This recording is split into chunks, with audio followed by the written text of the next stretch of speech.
तो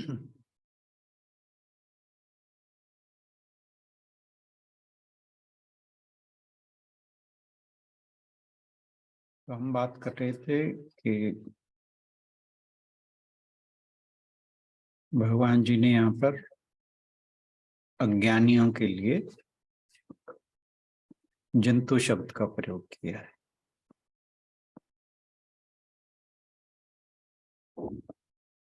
और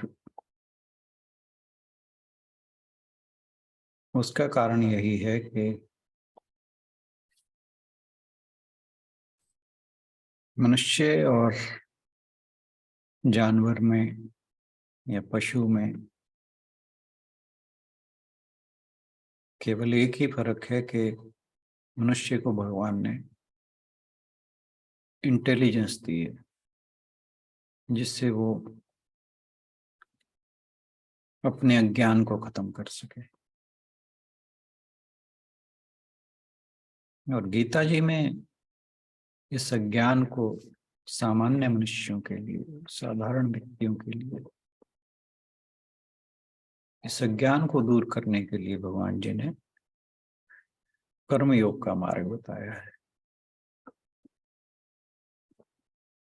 कि जैसे ही व्यक्ति अपने कर्मों को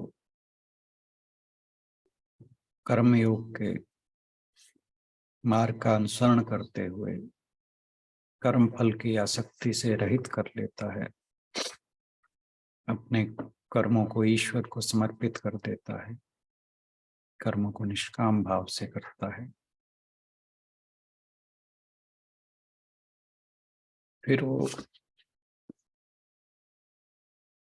धीरे धीरे इस अज्ञान के आवरण को हटाने में सक्षम हो जाता है।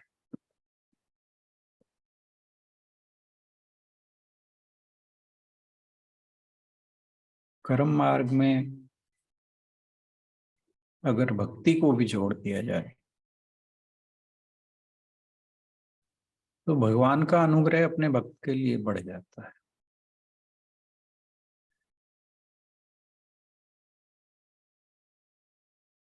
प्रार्थना, भजन, सत्संग, ये जब मनुष्य करता है तो फिर भगवान की कृपा से उस पाप मुक्त हो जाता है, क्योंकि भगवान के बारे में कहा जाता है कि वे अपने शरणागत की रक्षा जरूर करते हैं।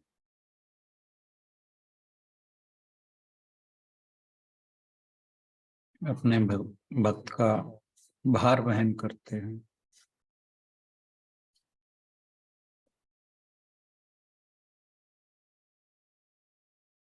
जो ज्ञानी के लिए ब्रह्म है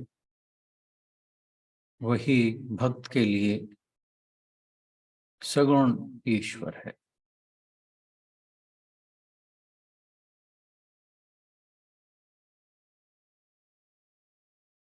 जो ज्ञानी है वो निर्विकल्प समाधि के द्वारा ईश्वर के साथ एकत्व अनुभव करता है। जो भक्त है वो सविकल्प समाधि के द्वारा भगवान के साथ एकत्व महसूस करता है।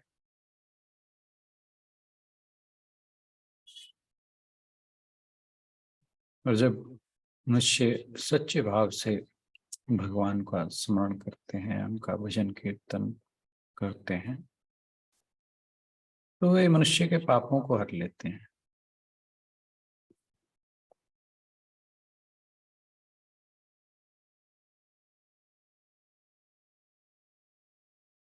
जो गृहस्थ लोग हैं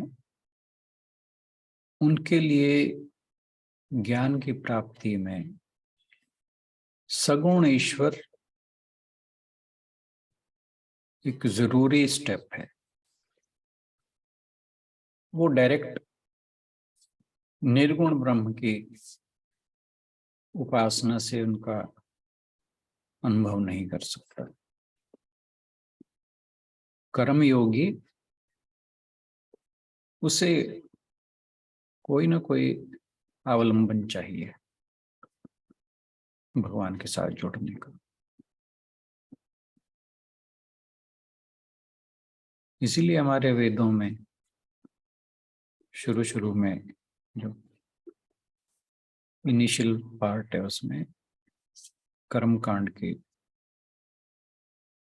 बातें ज्यादा की गई हैं।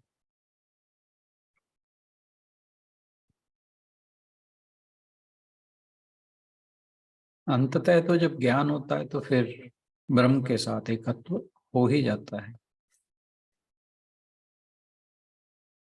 लेकिन उससे पहले गृहस्थ को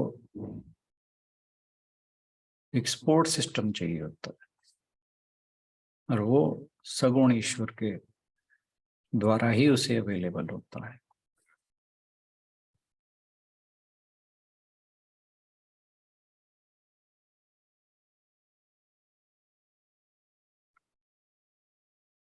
तो जब मनुष्य को ज्ञान हो जाता है, जब वो उस परम ब्रह्म ईश्वर के साथ एक हो जाता है, फिर उसके लिए अज्ञान का कोई स्थान नहीं होता, क्योंकि जहाँ ज्ञान है वहां ज्ञान नहीं हो सकता। लेकिन ये ज्ञान अज्ञान से ढका हुआ है।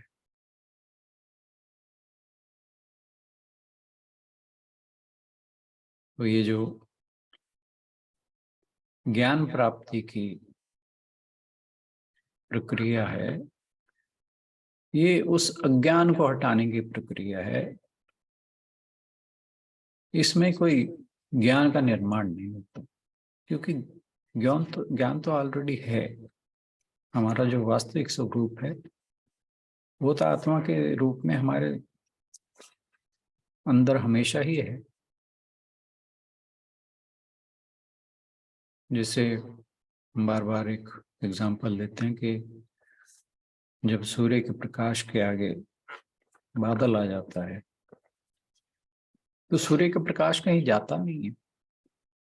बस ये कि वो जब तक सूर्य का प्रकाश बादलों से ढका है तब तक ये अनुभव होता है कि सूर्य का प्रकाश है नहीं। इसी प्रकार ज्ञान अज्ञान के द्वारा ढका रहता है।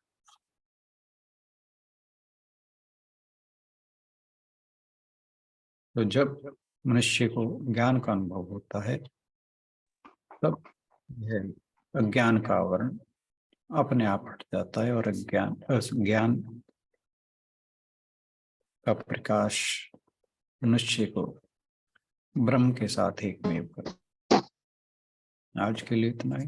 बहुत बहुत धन्यवाद।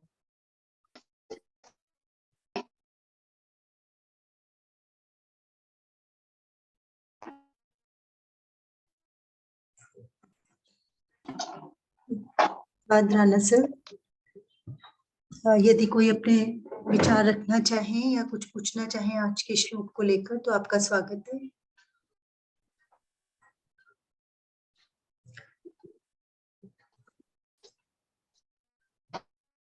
जय श्री कृष्ण जी। जय श्री कृष्ण। आपने ये बताया कि दुख सुख होते हैं, ये हमारे अज्ञान के कारण होते हैं। फिर ऐसे कहीं तो ये कहते हैं कि जो हमारी जिंदगी में दुख सुख आते हैं ये हमारे कर्मों का भुगतान है। पिछले जो हमने कर्म किए हैं उनका भुगतान करने के लिए ये दुख सुख आते हैं। और जो संसार है से ये लेन देन का संबंध है जी, आपस में एक दूसरे के लेन देन का संबंध। और फिर जो क्या नाम इसका, श्री कृष्ण भगवान को ही ब्रह्म बताया है जी। तो फिर ये जो ठीक है आपने कहा भी जो हम काम करते हैं वो पशु करते हैं। पशु, इंसान में बुद्धि तत्व होता है इसलिए उसको ज्ञान होता है भी इस काम करने का। पशुओं के अंदर ये बुद्धि तत्व नहीं होता, इसलिए वो इंसान से हटके हैं जी। बिल्कुल। तो इसी बुद्ध तत्व के कारण इंसान ज्ञान अज्ञान का में फर्क पा सकता है। जब अज्ञान, ये ज्ञान के ऊपर अज्ञान का पर्दा आ जाता है, ये आपकी बात मान लीजिए, तो इंसान को भी अच्छे बुरे का पहचान नहीं रहती। वो अज्ञानता के कारण ही उल्टे सीधे काम करता है जी। जो उसको एक ज्ञान हो जाता है, तो ज्ञान होने के बाद तो फिर वो अपने आप ही इसको समझ आती है क्या अच्छा है क्या बुरा है। फिर वो अपने जी। जीवन में कोई ऐसा वैसा गलत काम नहीं करता। भी इसको ये पता लगता है ये काम गलत है या ये सही है काम, तो फिर ज्ञान होने के बाद तो वो ये करता ही नहीं। तो जब भगवान ये ब्रह्म है, जो श्री कृष्ण भगवान है, जो हमारी ये हम जो पूजा पाठ करते हैं या तप करते हैं, इससे हमारे जो पापों का प्रायश्चित करते हैं हम, इससे हमारे जो पाप कर्म कम हो जाते हैं। बस यही थोड़ा सा। Thank you.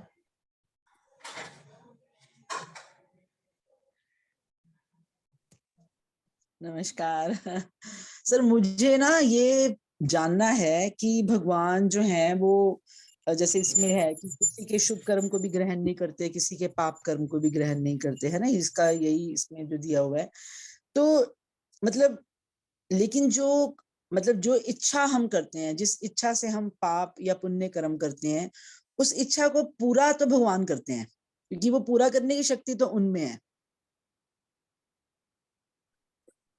ओके। तो मतलब फल जो हमें मिलता है कुछ भी अच्छा या बुरा करने का, वो फल मतलब वो तो देने वाले परमात्मा ही है ना? नहीं ना। तो वो कैसे, मतलब वो फलों का विधान क्या रहा फिर, कि वो तो ग्रहण ही नहीं करते? तो फलों का विधान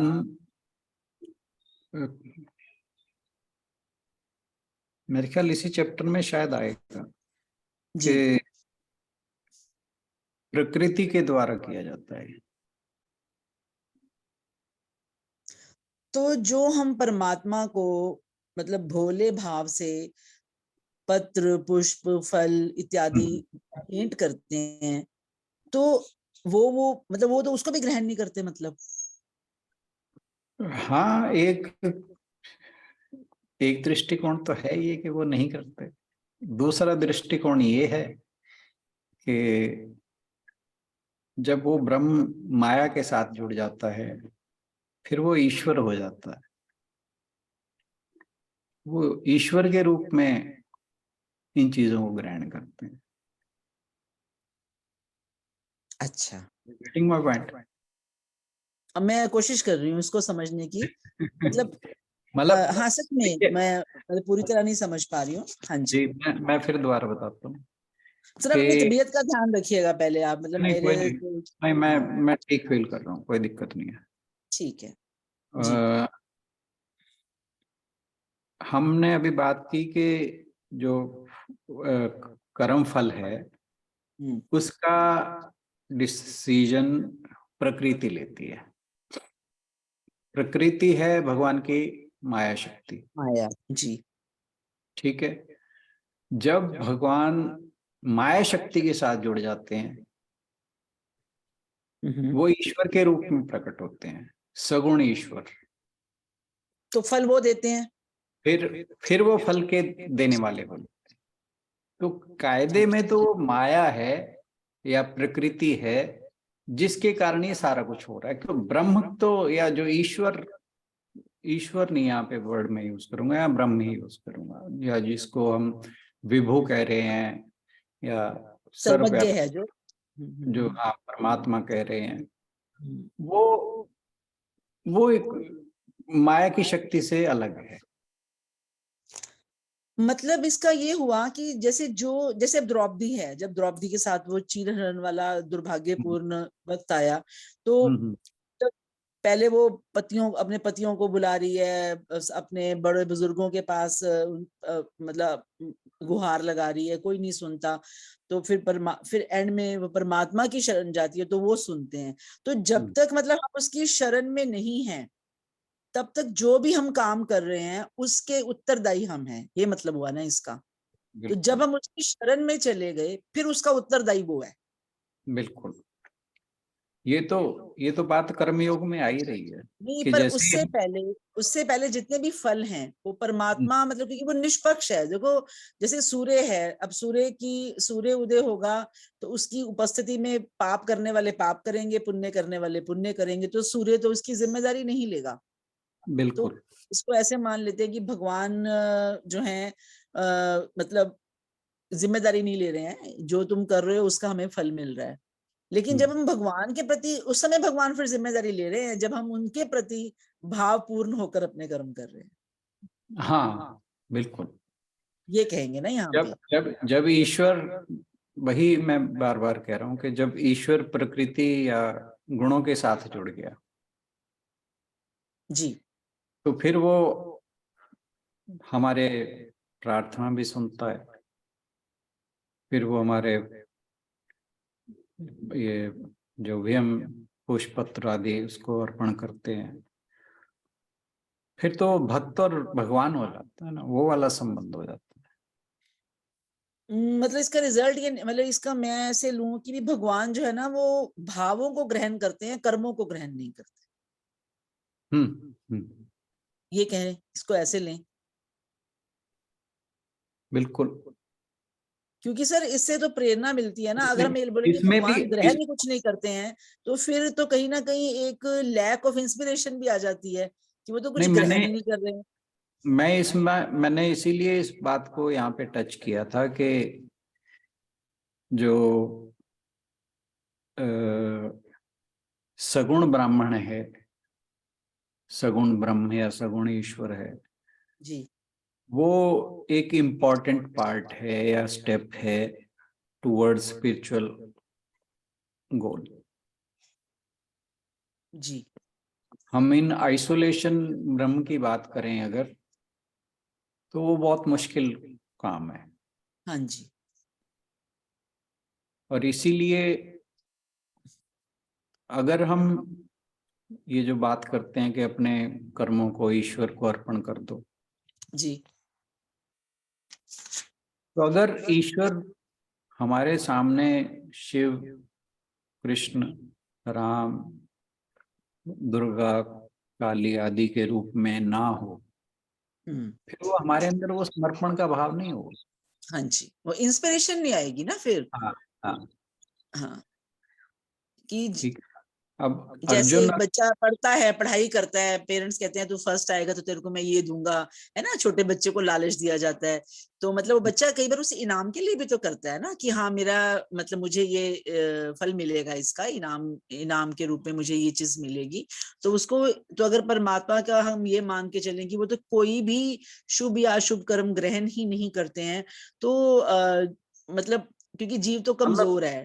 वो चीज हमें, ये चीज एक्चुअली समझने के लिए है कि वास्तविक जो तत्व है वो क्या है। जी। मतलब क्योंकि हम गीता जी पढ़ रहे हैं, तो गीता जी हमें हर तरह से समझाने की कोशिश कर रही है ना। जी। इसमें भगवान जी ने एक बार भी सगुण या निर्गुण की ये नहीं कहा कि निर्गुण ही है। और ये बात उसमें भी आती है उपनिषद में, ईशा उपनिषद में बहुत क्लियरली मेंशन है ये बात कि जो मनुष्य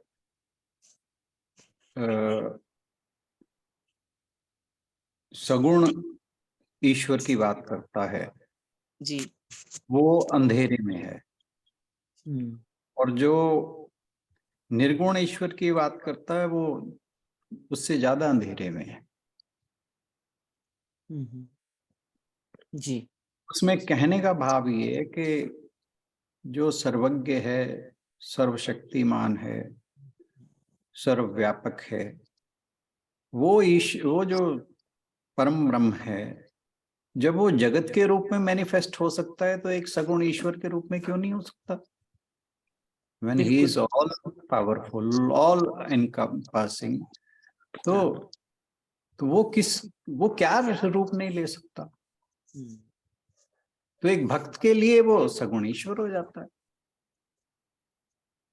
तो इसीलिए उन्होंने ये बात ईशा उपनिषद में कही है कि जो उसे सगुण, उनका मतलब यहाँ इस बात को हाथ, हालांकि थोड़ी सी मिस्टीरियस सी बात है, उसमें कहने का मतलब यही है कि जो उसे कहते हैं कि सगुण है वो भी पूर्ण सत्य को नहीं जानते, और जो ये कहते हैं कि वो निर्गुण है वो भी पूर्ण सत्य को नहीं जानते।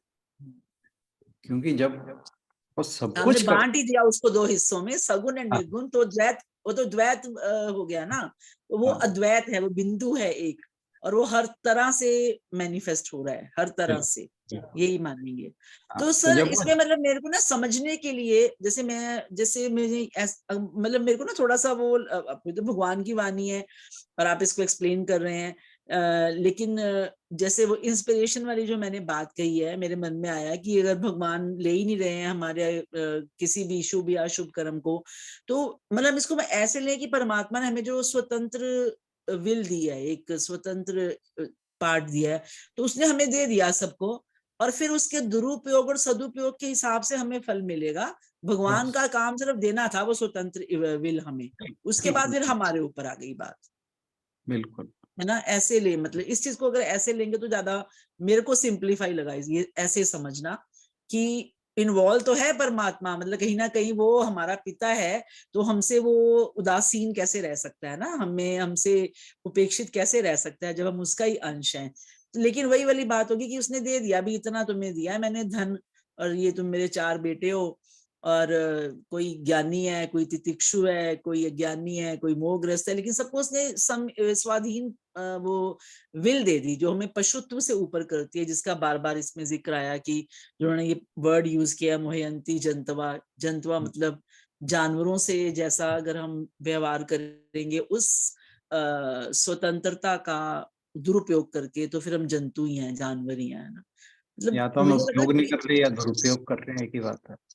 हाँ बिल्कुल, दुरुपयोग और ना उपयोग करना तो उसका मतलब दोनों ही अपमान ही है एक तरह से, उस खजाने का जो मिला है हमें, और हम फिर गरीबी में जी रहे हैं। क्योंकि मुझे ना थोड़ी सी तकलीफ हुई जब मैं कहा भगवान तो ले ही नहीं रहे, ना कर्म अच्छा ले रहे हैं हमारा, ना बुरा ले रहे हैं, तो हमें कहाँ से इंस्पिरेशन मिलेगी। पर वही है कि जैसे यहाँ पे गुरु नानक देव जी का एकदम वो याद आ गया कि वो भाई लालो के यहाँ जब भोजन करते हैं, तो और वो जो दूसरा है जमींदार मल का माघो ऐसे नाम था उसका, कि मेरे यहाँ क्यों नहीं कर रहे हो, तो बोला तेरे यहाँ तो भी खाना, तो मैं भी आपको भोजन करा रहा हूँ, मैंने भी ब्रह्म भोज रखा है, तो वो कहते हैं इसमें तेरे खाने में तो खून मिला हुआ है। वो तो मतलब मतलब दोनों ग्रहण जो आप कर रहे हो वो उससे ऊपर है वो तो। पर मुझे ये लगा कि अब द्रौपदी भी पुकारती है, जब उन्हीं को पुकारते हैं फिर वो आते हैं, उससे पहले कहते हैं ठीक है भटको, और जो जो तुम्हारी इच्छाएं मैं करता हूँ पूरी, अच्छा मांगेंगे तो अच्छा हो जाएगा, बुरा मांगेंगे तो बुरा हो जाएगा। तो मतलब ये थोड़ी मुझे तकलीफ हो रही थी ये बात कि फिर मुझे कहाँ से प्रेरणा मिलेगी ये शुभ कर्म करने की, पर ये आपसे ये सगुण और निर्गुण के माध्यम से मुझे क्लियर हुआ। सर अपना ध्यान रखो आप, मतलब मुझे लगता है मैं बहुत समय ले लेती हूँ, बट नहीं नहीं नहीं ये नहीं नहीं, इस ग्रुप पे आके तो फिर बाकी चीज ध्यान रखने की जरूरत ही नहीं ना पड़ती। अच्छी बात है ये। बिल्कुल हालांकि मैं बहुत अच्छा फील कर नहीं रहा था, पर मन में था कि नहीं आज तो ज्वाइन करना है। जी। मैं बल्कि 3:30 तक सोया रहा हूँ आज सुबह से। अच्छा, इतनी हाँ, तबीयत खराब है खराब नहीं, या पता नहीं, बॉडी मैं रेस्ट मांग रही थी? स्लीपीनेस सुबह से ही फील कर रहा था।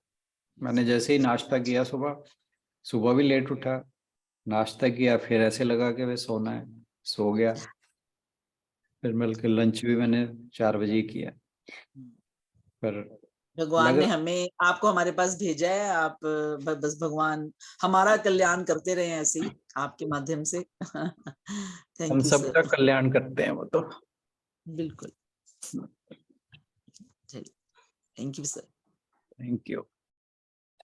चलिए, बहुत बहुत धन्यवाद सभी की ओर से राणा सर का। कोई और अगर पूछना चाहें तो? बिल्कुल, कोई डाउट हो, कोई बात ठीक से मैं ही ना बता पाया हूँ, वो भी हो जाता है कई बार।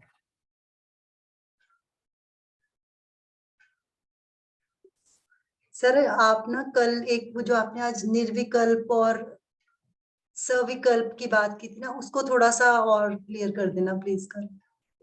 हाँ, कोई नहीं। अशु कल से रिवीजन है, आपने कहा था 5 श्लोक हो जाने के बाद नहीं, रिवाइज करेंगे, तो 10 के बाद। या रिवीजन में ले लेंगे इस टॉपिक को, ठीक है सर, ठीक। देख लेंगे, टाइम के हिसाब से देख लेंगे। ओके, चलिए फिर इसी के साथ आज समापन की ओर बढ़ेंगे। ओम पूर्णमदः पूर्णमिदं पूर्णात् पूर्णमुदच्यते पूर्णस्य पूर्णमादाय पूर्णमेवावशिष्यते। ओम शांति शांति शांति। हरिओम। सभी को बहुत बहुत प्रणाम और आज के सेशन में जुड़ने के लिए बहुत बहुत धन्यवाद। Thank you everyone. चलिए, सभी की ओर से राणा सर का भी बहुत बहुत धन्यवाद। कल मिलते हैं भगवत गीता के अगले सेशन में। Thank you everyone.